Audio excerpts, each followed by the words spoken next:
ములక్కాడ సాంబార్ని రెడీ చేసుకోవడానికి ముందుగా కందిపప్పును 1 గంట పాటు నానబెట్టి దాంట్లోకి టమాటా ముక్కలు, ఉల్లిపాయ ముక్కలు, 2 పచ్చిమిర్చి, 2 గ్లాసుల వాటర్ పోసుకొని దీంట్లో చిటికెడు పసుపు, 2 టేబుల్ స్పూన్ల నూనె పోసుకోవాలి. అలానే పప్పు త్వరగా ఉడికేందుకు ఒక గిన్నె ఉంచి కుక్కర్ ఒక 5 విజిల్ వచ్చేంత వరకు ఉడికించుకోవాలి. ఉడికిన పప్పును రుబ్బుకోవాలి.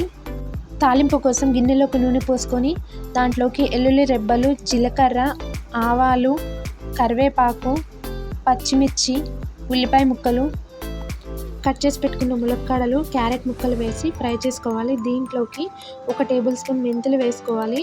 దీన్ని ఫ్రై చేసుకున్నాక చింతపండుని 10 నిమిషాల పాటు నానబెట్టి గుజ్జు తీసుకోవాలి. ఈ గుజ్జును తాలింపులో పోయాలి. దీంట్లోకి ముందుగా ఉడికించుకున్న పప్పును వేసుకోవాలి. అలానే సరిపడ వాటర్, 1 టేబుల్ స్పూన్ కారం, అలానే 1 టేబుల్ స్పూన్ ఉప్పు, 1 టేబుల్ స్పూన్ సాంబార్ పొడి వేసి ఒక 20 నిమిషాల పాటు సాంబార్ని బాగా మరిగించుకోవాలి. అంతే, గుమగుమలాడే ములక్కాడ సాంబార్ రెడీ.